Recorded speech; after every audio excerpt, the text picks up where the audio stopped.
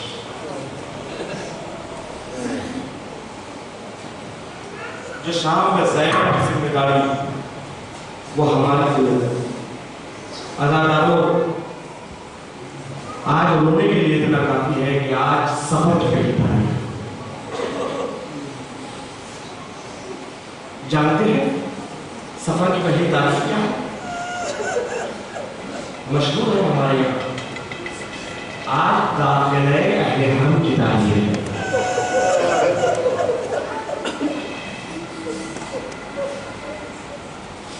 آج کربلا کے اسیر داخلے شام ہونے والے ہیں۔ روئی آزاد ہے، فرصہ دیجیے، وہ منزل قریب آ رہی ہے، سید سجاد نے جس کا مرثیہ رہا، الشام الشام الشام۔